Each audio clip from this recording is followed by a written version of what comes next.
উঁচু নিচ থাকবে না, জাতপাত থাকবে না। আমরা সবাই ঈশ্বরের সন্তান, আমরা সবাই সামর্থ্য অনুযায়ী কাজ করব, ঠাকুরের নামগান করব।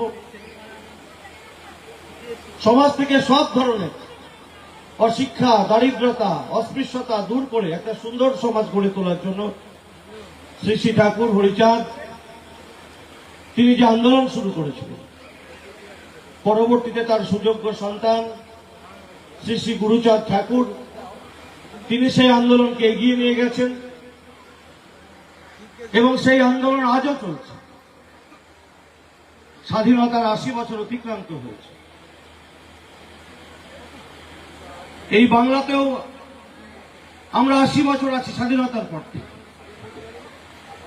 বাংলার বিভিন্ন প্রান্তে এখনো অশিক্ষা, দারিদ্রতা, অস্পৃশ্যতা রয়েছে। আমরা কেন পিছিয়ে রয়েছি? কেন কর্মসংস্থান নেই? কেন আধুনিক শিক্ষা নেই? কেন উন্নত স্বাস্থ্য পরিষেবা নেই? ৮০ বছর ধরে বিভিন্ন সরকার এসেছে গেছে, ভোট নিয়েছে, কিন্তু আমাদের উন্নত স্বাস্থ্য পরিষেবা আমাদের কাছে পৌঁছায়নি। উন্নত শিক্ষা ব্যবস্থা আমরা পাইনি। শ্রী শ্রী ঠাকুরের আশীর্বাদ নিয়ে অনেকে দীর্ঘদিন মুখ্যমন্ত্রী থেকেছে,